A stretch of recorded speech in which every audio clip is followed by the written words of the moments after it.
بسم اللہ الرحمن الرحیم، نحمدہ و نصلی علی رسولہ الکریم۔ اچھا جی، یہ میں آپ کو شوگر کے لیے ایک بڑا اچھا نسخہ بتانے لگا ہوں کہ بہت سارے ساتھی ہیں جو کہتے ہیں جی کہ ہم نے بڑے سارے کبھی وہ جامن کی گٹھلیاں کھائی ہیں، گڑ مار بوٹی اور اس طرح کی کئی چیزیں کھائی ہیں، شوگر کو فرق نہیں پڑتا ہے۔ تو اللہ کے فضل سے یہ میں آپ کو ایسا نسخہ بتانے لگا ہوں جو خالص جڑی بوٹیوں کا ہے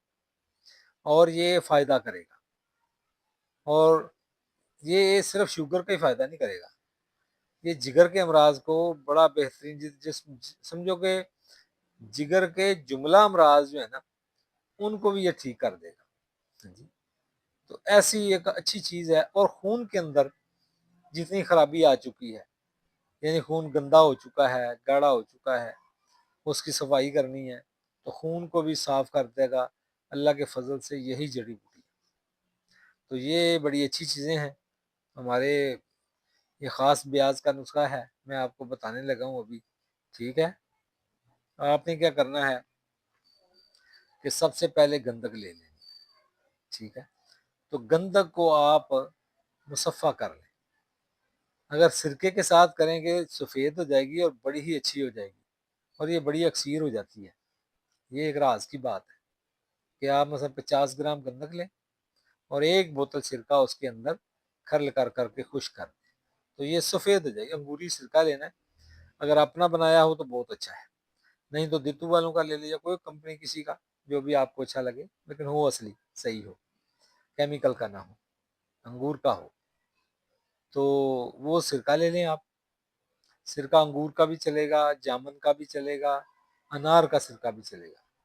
یعنی ان تینوں میں سے کسی ایک چیز کا سرکہ بنا ہے تو اس کی وہ گندک آپ بنا لیں۔ اچھا، ویسے آپ سادہ گندک بھی ڈالیں گے تو کام تو کرے گا، لیکن میں نے کہا کہ وہ اگر کریں گے اس طرح مدبر کر کے اس کو تو وہ بہت اچھا کام کرے گا،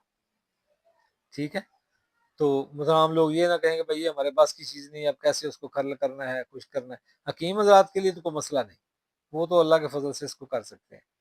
لیکن آپ حضرات جو ہیں عام لوگ وہ ویسے بھی ڈال لیں، اگر کر لیں تو اچھا ہے، تھوڑی سوجھ بوجھ رکھنے والا بندہ ہو تو وہ بھی کر سکتا ہے، نہیں تو پھر آپ ویسے ہی ڈال لیں۔ اور اس کے ساتھ پھر چرائتا انڈیا کا، ٹھیک ہے، یہ بھی اس کے برابر، جتنی آپ گندک ڈالیں گے اتنا ہی آپ چرائتا ڈالیں گے۔ اور اس کے ساتھ برگے سنا، سنا مکی کے پتے ڈالنے ہیں، ڈنڈیاں نکال دینی ہے، ٹہنیاں نکال دینی ہے،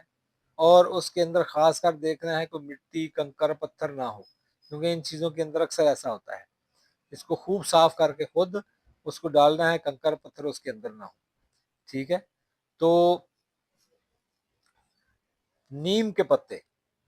وہ بھی اسی طرح، اگر آپ تازے اتاریں خشک کر لیں اس کو سایہ کے اندر تو وہ بھی اس کے برابر ہی ڈالنے ہیں۔ اگر پنساری سے لیں گے تو ان کو ڈنڈیاں اور ٹہنیاں الگ کر کے اور اس کی صاف صفائی کر لیں، کہ کہیں بعض کا تو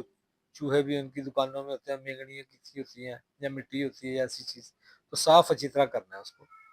یہ کوئی بھی چیز جڑی بوٹی لیں تو اس کو اچھی طرح صاف صفائی کر کے پھر اس کی دوائی بنائیں۔ اور اس کے ساتھ برگے مہندی،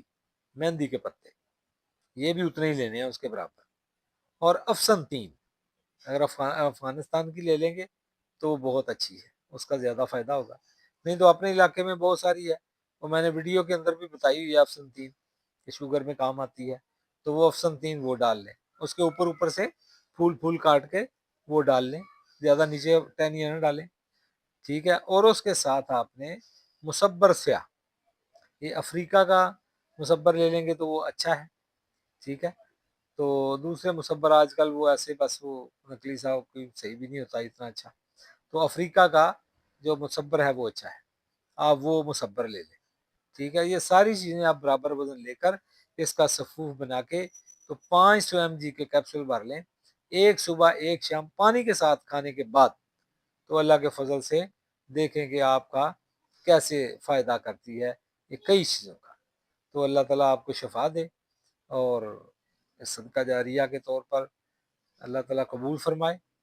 تو حکیم محمد شبیر گجرانوالہ سے